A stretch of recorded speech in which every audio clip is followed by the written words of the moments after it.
Pag ng Panginoon,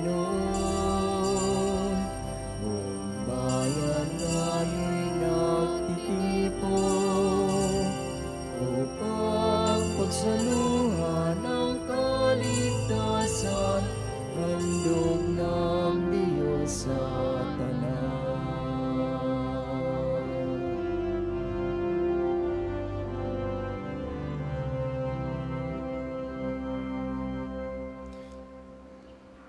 Sa ngalan ng Ama at ng Anak at ng Espiritu Santo. Amen. Ang pagpapala ng ating Panginoong Hesukristo, ang pag-ibig ng Diyos Ama, at ang pakikipagkaisa ng Espiritu Santo naway sumainyong lahat. At sumahin niyo rin.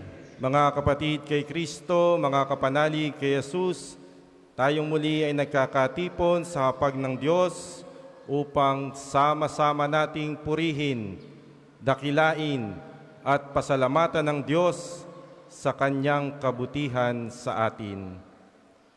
Upang marapat tayong gumanap sa banal na pagdiriwang, humingi muna tayo ng kapatawaran sa ating mga nagawang kamalian.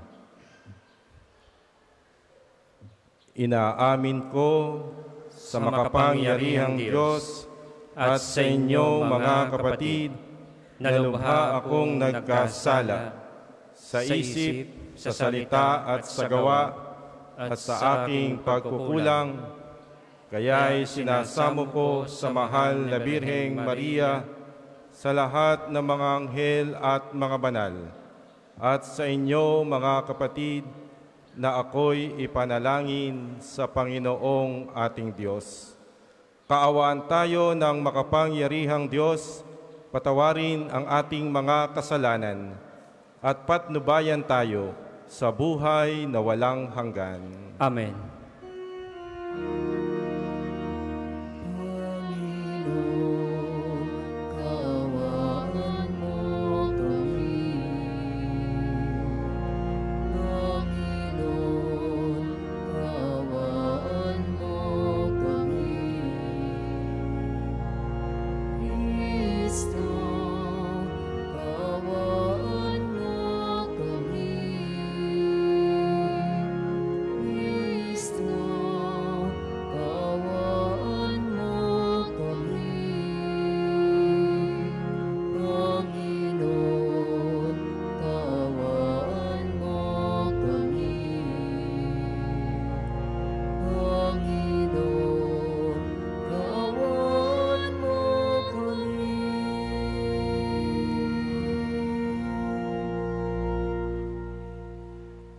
Manalangin tayo. Ama naming makapangyarihan, ang iyong dakilang pagkamaawain ay nangingibabaw sa aming ginagawang kabutihan at idinadaing na mga kahilingan. Ang kagandahang loob mo sa amin ay gawin mong mag-umapaw upang ang kasalanang ipinangangambang ihingi ng kapatawaran ng budhi naming takot na ikaw ay lapitan, ay iyong patawarin ng lubusan, at ang ipinag-aalangan naming hilingin sa pagdarasal ay iyong pagbigyang aming makamtan. Sa pamamagitan ni Jesucristo, kasama ng Espiritu Santo, magpasawalang hanggan. Amen. Ang lahat po'y magsiupo. Pagbasa mula sa sulat ni Apostol San Pablo sa mga taga-Galacia. Mga kapatid, maliwanag na ang mga nananalig sa Diyos ang siyang tunay na lahi ni Abraham. Hindi pa may ipinakita na ng kasulatan na pawawalang sala ng Diyos ang mga hintil sa pamamagitan ng kanilang pananalig sa Kanya. At ipinahayag na kay Abraham noon pa mang mabuting balita. Sa pamamagitan mo'y pagpapalain ng Diyos ang lahat ng bansa. Nanalig sa Diyos si Abraham at siya'y pinagpala kaya't pagpapalain ding tulad niya ang lahat ng nananalig sa Diyos. Ang lahat ng nananangan sa pagsunod sa kautusan ay nasa ilalim ng isang sumpa, sapagkat nasasaad sa kasulatan, sumpain ang hindi tumutupad sa lahat ng nasusulat sa aklat ng kautusan. Maliwanag kung gayon na walang taong ibibilang na matuwid sa paningin ng Diyos sa pamamagitan ng kautusan, sapagkat ang pinawalang sala sa pamamagitan ng pananampalataya ay mabubuhay. Ngunit ang kautusan ay hindi nasasalalay sa pananalig sa Diyos, sapagkat hindi sinasabi ng kasulatan, ang tumutupad sa hinihingi ng kautusan ay mabubuhay sa pamamagitan nito. Tinubos tayo ni Kristo sa sumpa ng kautusan nang siya'y magdusa na parang isang sinumpa. Sapagkat nasasaad sa kasulatan, sinumpa ang bawat ibinitin sa punong kahoy. Tinubos niya tayo upang ang mga pagpapalang ipinangako ng Diyos kay Abraham ay kamtan ng mga hintil sa pamamagitan ni Kristo Jesus at sa pamamagitan ng pananalig sa Kanya ay sumaatin ang Espiritong ipinangako ng Diyos. Ang salita ng Diyos. Salamat sa Diyos. Salmong tugunan, pangako ng puo natin, lagi nating gunitain. Pangako ng puo natin, lagi nating gunitain. Buong puso siyang pasalamatan, aking purihin sa gitna ng bayan, kasama ng mga lingkod na hinirang. Napakadakila ang gawa ng Diyos, pinananabikan ng lahat ng lingkod. Pangako ng puo natin, lagi nating gunitain. Lahat niyang gaway dakila at wagas, bukod sa matuwid, hindi magwawakas. Hindi inaalis sa ating gunita na siya'y mabutit, mahabaging lubha. Pangako ng puo natin, lagi nating gunitain. Sa may pagkatakot, pagkaisagana, pangako ng puon ay hindi nasisira. Ipinadama niya sa mga hinirang ang kapangyarihan niyang tinataglay nang ibigay niya lupa ng mga dayuhan. Pangako ng puo natin, lagi nating gunitain. Magsitayo po lahat.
Sumainyo ang Panginoon.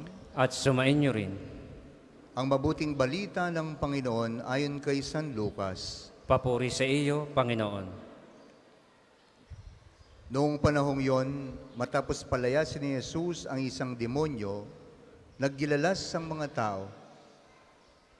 Ngunit may ilan sa kanilang nagsabi, si Beelzebul na ang prinsipe ng mga demonyo ang nagbigay sa kanya ng kapangyarihang magpalayas ng mga demonyo. May iba namang nais siyang subukin, kaya't nagsabi, magpakita ka ng kababalaghang magpapakilala ng Diyos ang sumasayo. Ngunit batid ni Jesus ang kanilang iniisip, kaya't sinabi sa kanila, babagsak ang bawat kahariang nangahati sa makakalabang pangkat at mawawasak ang mga bahay roon. Kung maghimagsik si Satanas laban sa kanyang sarili, paano mananatili ang kanyang kaharian? Sinasabi ninyong nagpapalayas ako ng mga demonyo sapagkat binigyan ako ni Beelzebul ng kapangyarihang ito. Kung ako'y nagpapalayas ng mga demonyo sa pamagitan ni Beelzebul, sino naman ang nagbigay ng kapangyarihan sa inyong mga tagasunod na makagawa ng gayon? Sino na rin ang nagpapatunay na maling-mali kayo? Ngunit kung ako'y nagpapalayas ng mga demonyo sa pamagitan ng kapangyarihan ng Diyos, nangangahulugang dumating na sa inyo ang paghahari ng Diyos. Kapag ang isang taong malakas ay nasa sandatahan ay nagbabantay sa kanyang bahay, malayo sa panganib ang kanyang ari-arian. Ngunit kung salakayin siya at talunin ng isang taong higit na malakas, sasamsamin nito ang mga sandatang kanyang inaasahan at ipamamahagi at ang ari-ariang inagaw. Ang hindi panig sa akin ay laban sa akin at nagkakalat ang hindi tumutulong sa aking mag-ipon. Kapag lumabas na mula sa taong isang masamang espiritu, ito'y gumagala sa mga tigang na lugar at naghahanap ng mapapagpahingahan. Kung walang matagpuan, ay sasabihin nito sa sarili, babalik ako sa bahay ng aking pinanggalingan. Pagbabalik ay matatagpuan niyang malinis ng bahay at maayos. Kaya lalabas siyang muli at magsasama ng 7 pang espiritong makakasama kay sa kanya at papasok sila at maninirahan doon. Kaya't sumasama kay sa dati ang kalagayan ng taong iyon. Mga kapatid, ang mabuting balita ng Panginoon. Pinupuri ka namin, Panginoong Jesucristo.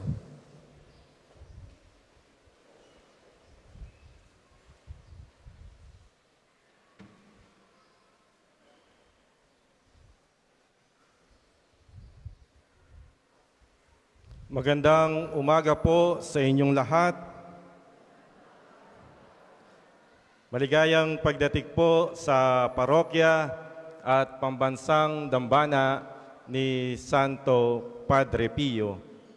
Papasalamat po tayo sa ating kasamang pari ngayon na nagdiwang o nagbasa ng Ebanghelyo na si Father Norman Vitug. Siya po ay galing sa parokya ng Holy Family sa Apalit, Pampanga. Maligayang pagdating po dito sa simbahan, pambansang dambana ni Santo Padre Pio. Salamat sa Diyos. Buhay pa tayo. Amen. Salamat sa Diyos sa panibagong araw at panibagong buhay na ipinagkaloob sa atin ng Panginoon. Purihit palakpakan po natin ang Panginoon. Salamat sa Diyos sa paggabay sa mga naglakbay sa inyong lahat na nagbiyahe mula sa iba't ibang lugar. Mga kapatid, ang ating buhay sa araw-araw ay buhay ng pag-a-accumulate ng ating mga nalalaman sa buhay at mga karanasan. Na ibig sabihin, sa bawat araw ng ating pamumuhay ay mayroong dumaragdag na mga kaalaman at karanasan sa ating buhay, sa ating palang pagising kaninang umaga, sa ating paghawak ng cellphone. Meron tayong nakuhang balita o kaalaman sa ating mundo at sa bawat tao. Ang itong kaalamang ito ay pumapasok sa ating isipan. Ibig sabihin, these are only raw materials, information that came into our mind. So hindi pa natin napaprocess ang mga information na ito, yung mga bagay na ating nalalaman sa buhay. May sinabi ang isang kilalang philosopher na si Socrates. Ang sabi niya, "An unexamined life is not worth living." Ang buhay na walang pagsusuri ay walang saysay na buhay. Kaya mahalaga na sa ating pagtanggap ng mga kaalaman at mga balita, karanasan, mahalaga ang pagsusuri nito. Sabi sa psikolohiya, our life evolves in different aspects or areas. Merong intellectual, emotional, social, relational, and spiritual. Na sa bawat nakukuha nating impormasyon, ito ay nakadadagdag sa ating kaalaman. At paano ito kumukonekta sa ating emotional, social, and spiritual life. Hindi pwedeng imbalance sa ating buhay ang mga aspeto na ito. Kailangang balanse ang mga aspetong ito sa ating buhay. Hindi lamang pwedeng matalino ang isang tao, pero mababa sa kanyang social relationship sa kanyang kapwa. May isang libro na sinulat si David Robson. Ang pamagat ng libro ay The Intelligence Trap. Ayon kay David Robson, intelligence can be a double-edged sword. Sabi niya, high IQ doesn't guarantee success or good decision-making. The book reveals how intelligence can lead to overconfidence, confirmation bias, and overlooking simple solution. Kaya ano ang kanyang paalala? Beware of the intelligence trap. This trap occurs when we rely too heavily on our intellect, neglecting other crucial skills like emotional intelligence, creativity, and critical self-awareness. Kaya ano ang kanyang mungkahi? Embrace meta-forgetting. Embrace meta-forgetting. Ano tong meta-forgetting? Our minds can hold everything. Meta-forgetting is the deliberate process of letting go of irrelevant information to make space for more important things. It is about letting go of irrelevant information to make space for more important things.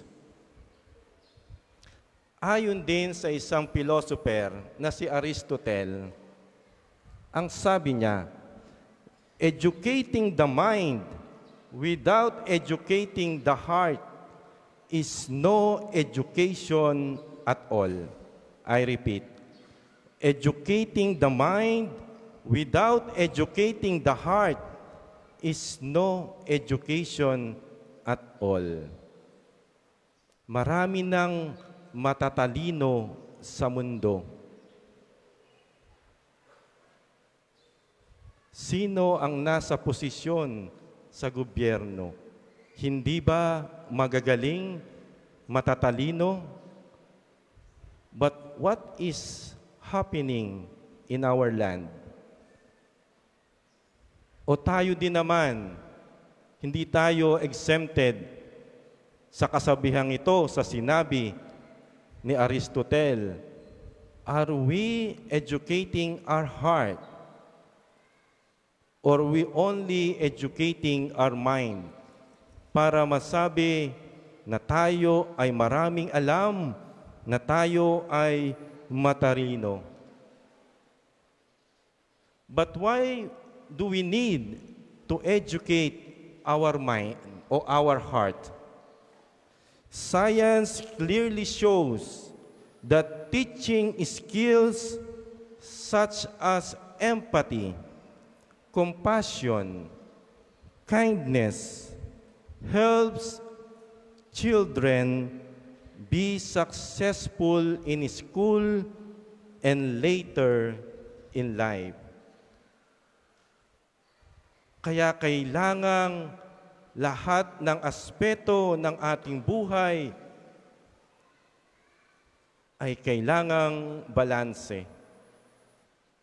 Lalo na sa ating pakikipagrelasyon sa ating kapwa-tao.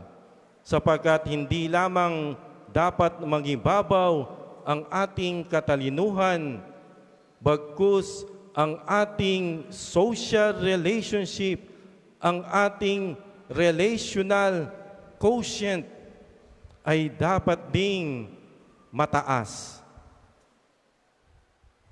Sapagkat maraming relasyon ngayon ang nawawasak dahil sa sobrang talino ng mga tao. Nagkukulang na sa emotional and relational aspect of life.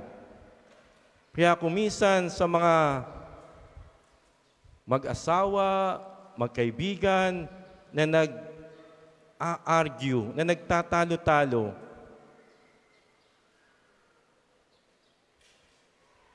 Ipinapasok ang mga nakaraang karanasan, binabalikan lagi. Pero ang isang usapin ay walang kinalaman sa mga nakaraang usapin. Kaya kuminsan, ang sinasabi natin, parang siramplaka ka naman. Parang bakit paulit-ulit mong ipinamumuka sa akin ang aking nagawang pagkakamali? Hindi ka pa ba resolve sa mga issues na yan? Kaya mahalaga na may balance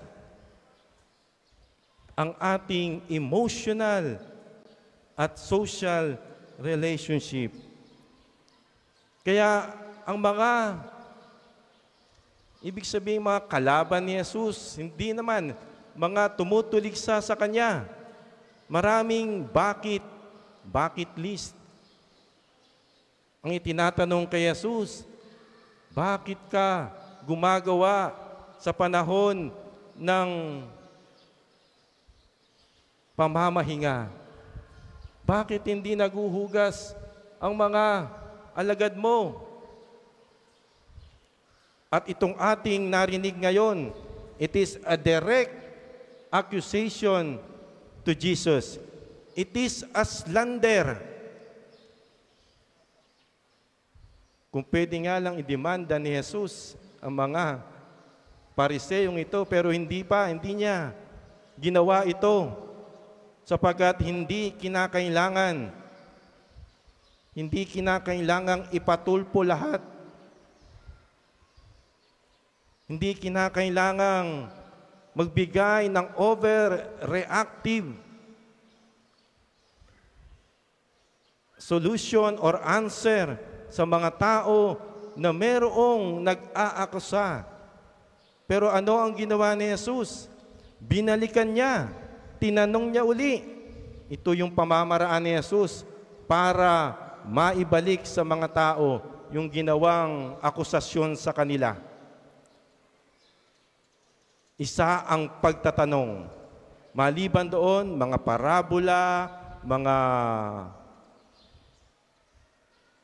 mga kasulatan mula sa Biblia, paghahambing, at ito yung ginawa ni Jesus. Tinanong, ibinalik ang tanong sa mga Pariseo na hindi pwedeng maghati ang kaharian sapagkat hindi magtatagupay kung ito man ay makikipaglaban. Kaya ano ang dapat nating gawin?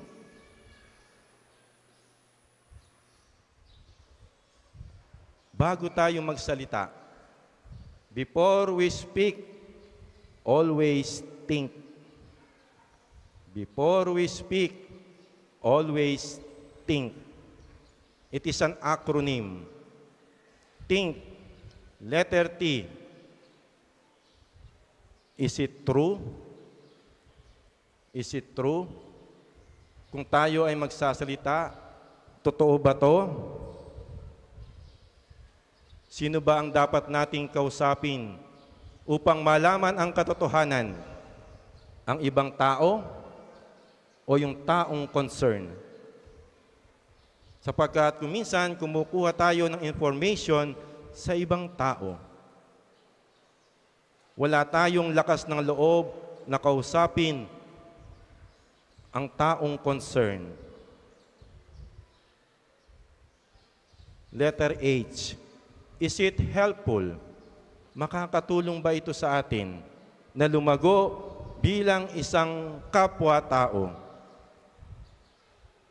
Letter I. Is it inspiring? Nagbibigay ba ito ng inspirasyon sa atin? Letter N. Is it necessary? Kinakailangan ba na sabihin sa ibang tao yung nalalaman natin sa ating kapwa? Ano ang iyong dahilan at gusto mong malaman yung balita sa iyong kapwa? Are you concerned? Concerned ka ba sa taong ito? O ginagamit mo lamang itong isang weapon para in case na ibalik sa iyo, meron kang ibabato sa kanya? Is it necessary? Sapagkat yung mga kamalian ng ating kapwa, it is a form of survival to us. It is a form of survival. Sapagkat kung gusto nating hindi makita sa atin ang ating mga pagkakamali, ang ating ipepresenta, ang ating ipapakita ay ang kamalian ng ating kapwa, hindi ng ating sarili. And letter K, is it kind? Is it kind? Mga kapatid, ito sana ang ating isipin sa tuwing tayo ay nakikipag-usap, nakikipag-argue sa ating kapwa-tao. Ano ang sinasabi ni San Pedro? 1 Peter chapter 3 verse 13. Ano ang sinasabi? Maging mahinahon at magalang kayo sa pagpapaliwanag. Bilang mga lingkod ni Kristo, panatilihin ninyong malinis ang inyong budhi upang mapahiya ang mga nanlalait at humahamak sa inyong magandang pag-uugali. Nagpakita ng magandang ugali si Jesus sa mga tao, sa mga Pariseo, sa mga eskriba. Hindi exempted ang mabuting tao para tuliksain. Kahit tayo ay mabuti, meron at meron pa ring makikitang pagkakamali ang ating kapwa. Pero ang tanong, is it helpful? Is it helpful to us? Is it inspiring to us? Nawa ito ang ating panalangin sa misang ito. From Psalm 86, chapter 86, verse 11. Teach me your way, O Lord, that I may walk in your truth. Give me an undivided heart to revere your name. Amen. Para po sa mga maghahandog ng sobre, pakihulog na lang po sa buslo.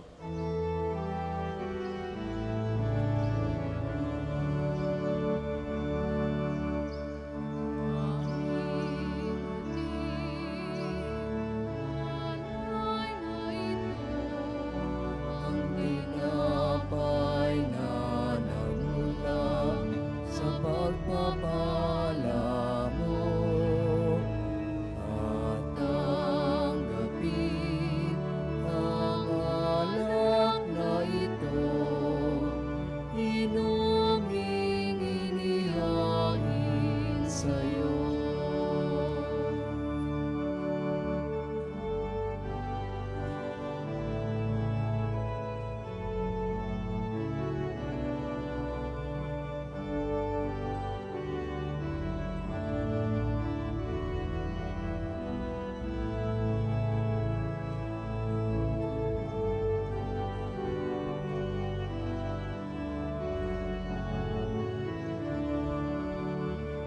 Magsitayo po lahat.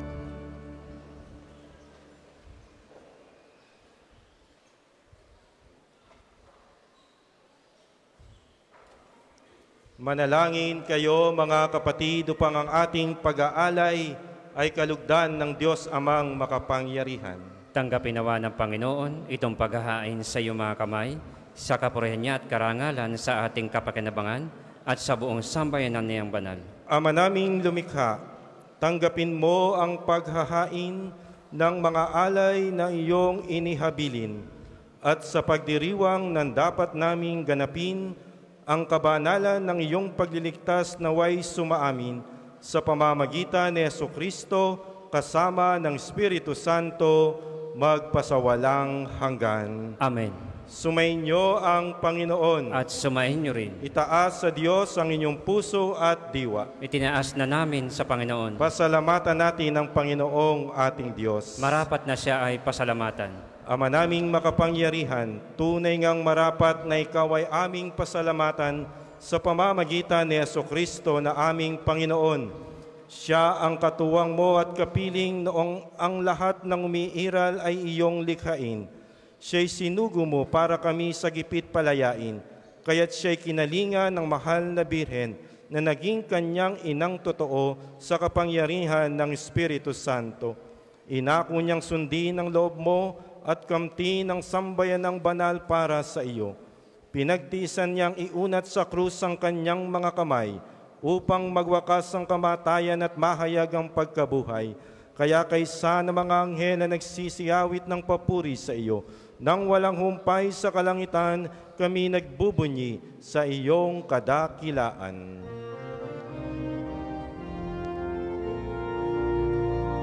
Banal ka pong may kapal, banal ang iyong pangalan, banal ang iyong kaharian, langit lupa'y nagpupugay sa iyong kadakilaan, dinarakilan ng lahat ang naparito mong anak, na siyang nagmulat sa bulag, sa pilaya'y nagpalakad at nakiramay sa lahat. Ang lahat po'y magsiluhod, kung hindi kayang lumuhod, manatili pong nakatayo ng may paggalang. Ama naming banal, ikaw ang bukal ng tanang kabanalan. Kaya't sa pamamagitan ng iyong Espiritu, gawin mong banal ang mga kaloob na ito upang para sa aming maging katawan at dugo ng aming Panginoong Heso Kristo. Bago niya pinagtiis ang kusang loob na maging handog, hinawakan niya ang tinapay. Pinasalamatan kaniya, pinaghati-hati niya iyon, iniabot sa kanyang mga alagad at sinabi, "Tanggapin ninyong lahat ito at kanin, ito ang aking katawan na ihahandog para sa inyo."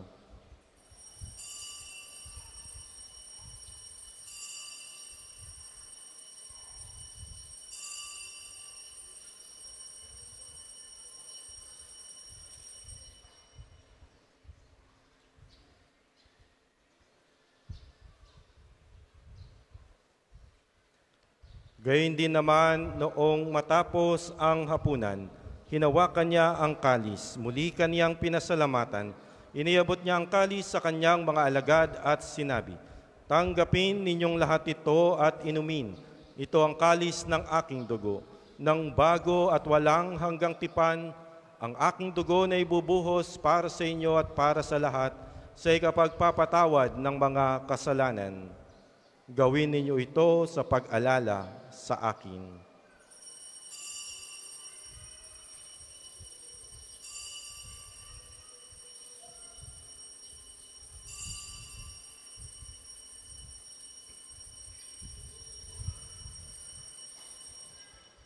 Manatili po tayong nakaluhod. Ipagbunyi natin ang misteryo ng pananampalataya. Si Kristo'y namatay, si Kristo ay nabuhay, si Kristo'y babalik sa wakas ng panahon. Ama, ginagawa namin ngayon ang pag-alala sa pagkamatay at muling pagkabuhay ng iyong anak, kaya't iniaalay namin sa iyo ang tinapay na nagbibigay buhay at ang kalis na nagkakaloob ng kaligtasan. Kami nagpapasalamat dahil kami iyong minarapat na tumayo sa harap mo para maglingkod sa iyo. Isinasamo namin kaming magsasalo-salo sa katawan at dugo ni Kristo ay mabuklod sa pagkakaisa sa pamamagitan ng Espiritu Santo.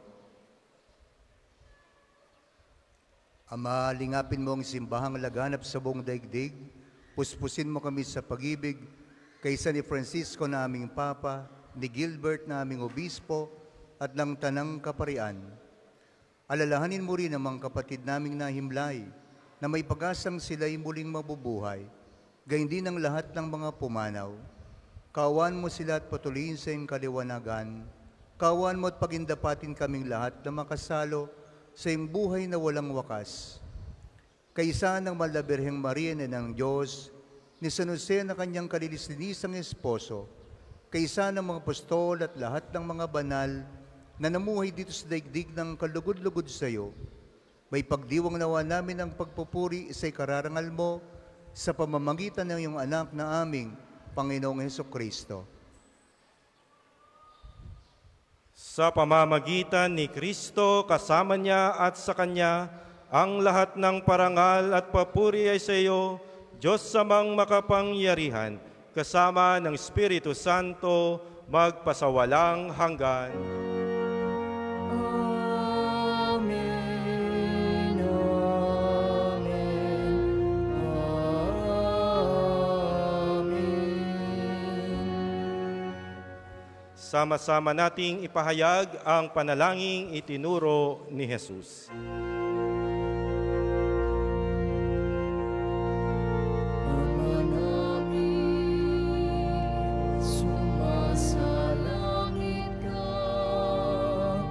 Sambahin ang ngalan mo, mapasangin ang kaharian mo, sundin ang loob mo, dito sa lupa para lang sa bigyan mo kami ngayon ang aming kakanin sa araw-araw. At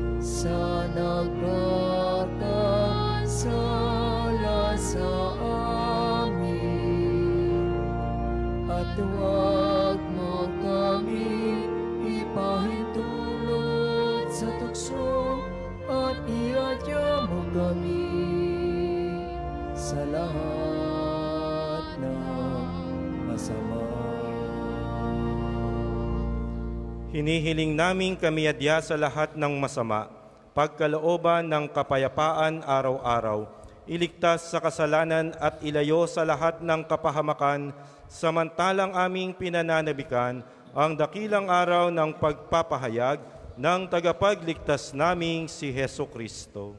Sapagkat iyo ang kaharian at ang kapangyarihan at ang kapurihan magpakailanman. Amen. Panginoong Jesucristo, sinabi mo sa iyong mga apostol, kapayapaan ang iniiwan ko sa inyo, ang aking kapayapaan ang ibinibigay ko sa inyo. Tunghayan mo ang aming pananampalataya at huwag ang aming mga pagkakasala. Pagkalooban mo kami ng kapayapaan at pagkakaisa ayon sa iyong kalooban, kasama ng Espiritu Santo, magpasawalang hanggan. Amen. Ang kapayapaan ng Panginoon ay laging sumainyo. At sumainyo rin. Magbigayan tayo ng kapayapaan sa isa't isa. Peace be with you. Kordero ng Diyos na nag-aalis ng mga kasalanan ng sanlibutan, maawa ka sa amin. Kordero ng Diyos na nag-aalis ng mga kasalanan ng sanlibutan, maawa ka sa amin. Kordero ng Diyos na nag-aalis ng mga kasalanan ng sanlibutan, ipagkaloob mo sa amin ang kapayapaan. Ang lahat po'y magsiluhod, kung hindi po kayang lumuhod, manatili pong nakatayo ng may paggalang.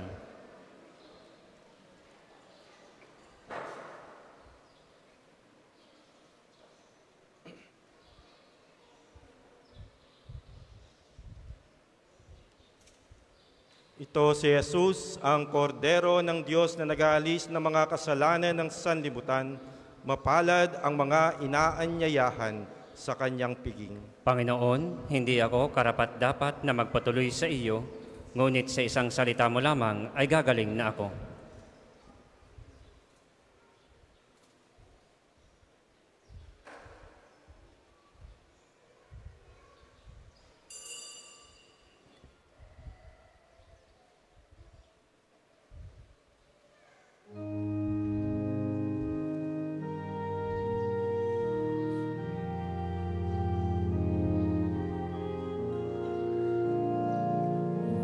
Jesus, ilumin mo aking singgatang puso ng aking mango. Kapwa ko'y kasing bigo, hapis at pait, iyong patamisin at hagkan ang sakit ng maging asang rigid. O Jesus, ilumin mo aking sugatang puso ng aking mango. Kapwa ko'y kasing bigo, aking sugatan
Ang second collection po ay para sa patuloy na pagpapaunlad ng parokya at pambansang dambana ni Santo Padre Pio at para sa mga pangangailangan ng matatanda at may sakit na mga pari ng Archdiocese ng Lipa.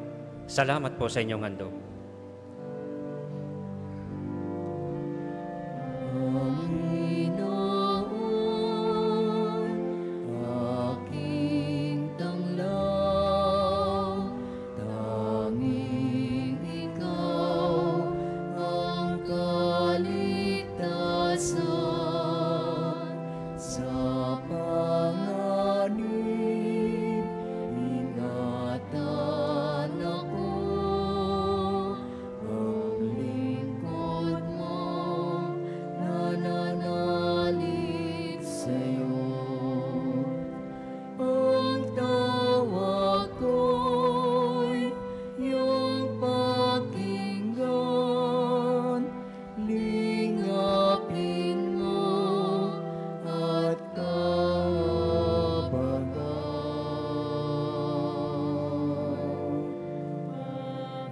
Panginoon, aking tanglaw, tanging Ikaw ang kaligtasan.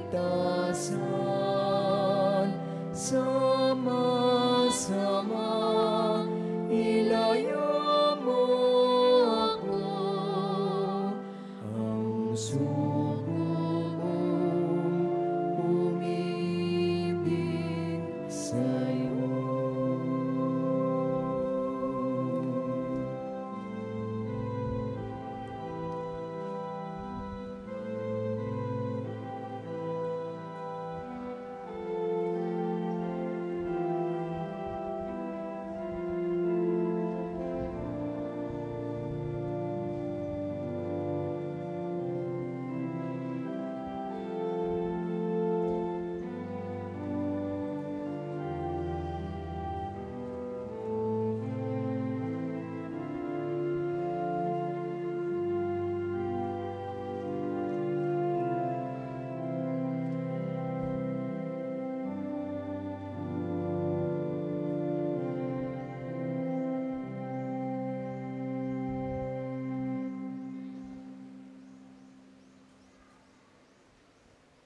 Magsitayo po ang lahat.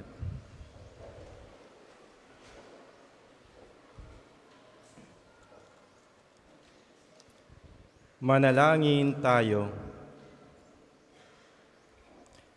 Ama naming mapagmahal, ipagkaloob mong sa pagsasalo namin sa pagkait inuming banal, kami ay maging katawan ni Kristo na aming pinakinabangan sa pamamagitan niya kasama ng Espiritu Santo magpasawalang hanggan.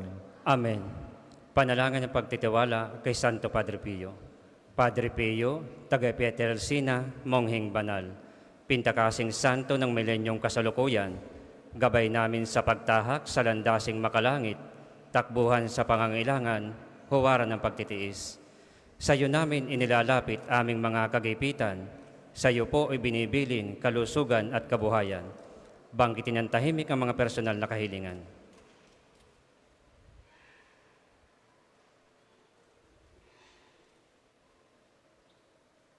Di mang karapat-dapat, kami po ay pagbigyan. Bendisyonan at basbasan, maging ganap sa buhay. Lumayo nawa kami, umiwas sa kasalanan.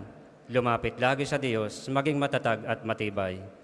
Sa mabuting balita ng pagliligtas, turuan mo kami nawa. Sa tuwina ay makinig, magnilay at sumampalataya. Amin pong pakiusap itong mga kahilingan. Puso ay nagsisisi, nagtitikang taimtiman. Di na muling magkasala, sunod lagi sa Diyos Amang, kaisa ng Espiritu at ni Jesus na tagapamagitan. Amen. Ang lahat po'y magsuupo para sa mga patalastas. Una, sa inyong pagdalaw sa pambansang dambana, mangyaring pakaingatan ang inyong mga personal na gamit. Hangad namin ang isang matiwasay at maayos na pagbisita sa National Shrine. Ikatlo, sa darating na January 2025, ay susuportahan ng pambansang dambana ang gaganaping 129 Plenary Assembly ng Catholic Bishops' Conference of the Philippines o CBCP dito sa Archdiocese ng Lipa. Bahagi ng paghahanda para sa mahalagang pagdiriwang na ito ng mga obispo ng Pilipinas. Kami po ay kumakatok sa inyong mabubuting puso upang matugunan ang mga pinansyal na pangangailangan. Mayroon pong mga sobre na ipinamimigay ng ating mga tagapaglingkod para sa inyong mga tulong na lubos nating pasasalamatan. Ang inyong tulong at panalangin ay malaking bahagi sa pagtatagumpay ng pagpupulong na ito. Ang susunod pong misa ay sa ganap na 12 ng tanghali. Maraming salamat po at mangyaring panatilihin natin ng kalinisan, katahimikan at diwa ng panalangin sa loob at labas ng ating simbahan. Magsteyo po lahat para sa pagbabasbas ng religious articles. Mga kapatid, manalangin tayo sa Diyos amang makapangyarihan upang tayo ay maging kawangis ni Kristo sa taimtim na pagdalangin sa tulong ng mga larawan at mga dasalan. O Panginoong Diyos, Ikaw ang bukan ng lahat ng pagpapala at biyaya. Ibuhos mo ang iyong bendisyon sa mga gamit na ito sa pananalangin na nagpapaalaala ng iyong kabutihan, kabanalan at pagmamahal sa amin, upang ang lahat ng dumulog at magdasal gamit ang mga ito ay magtamo ng iyong awa at biyaya. Loobin mong tularan nila ang kabanalan at aral ng Panginoon at ng mga santo magpa sa walang hanggan. Amen. Ama namin, sumasalangit ka, sambahin ang ngalan mo, mapasa amin ang kaharian mo, sundin ang loob mo dito sa lupa para nang sa langit. Bigyan mo kami ngayon ng aming kakanin sa araw-araw at patawarin mo kami sa aming mga sala para nang pagpapatawad namin sa mga nagkakasala sa amin. At huwag mo kaming ipahintulot sa tukso at iadya mo kami sa lahat ng masama. Amen. Aba, Ginoong Maria, napupuno ka ng grasya, ang Panginoong Diyos ay sumasa iyo. Bukod kang pinagpala sa babaeng lahat at pinagpala naman ng iyong anak na si Jesus. Santa Maria, Ina ng Diyos, ipanalangin mo kaming makasalanan, ngayon at kung kami mamamatay. Amen. Ama namin, sumasalangit ka, sambahin ang ngalan mo, mapasa amin ang kaharian mo, sundin ang loob mo dito sa lupa para nang sa langit. Bigyan mo kami ngayon ng aming kakanin sa araw-araw at patawarin mo kami sa aming mga sala para nang pagpapatawad namin sa mga nagkakasala sa amin. At huwag mo kaming ipahintulot sa tukso at iadya mo kami sa lahat na masama. Amen. Luwalhati sa Ama, sa Anak at sa Espiritu Santo, kapara nung una, ngayon at magpasawalang hanggan. Amen.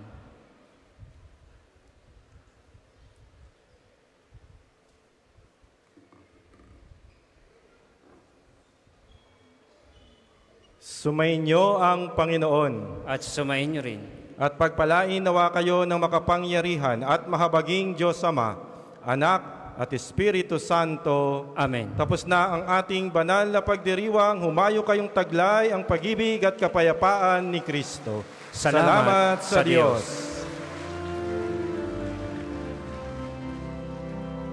Inang mahal, narito kami, awit-awit ng Ave Maria, sa anak mong si Jesus.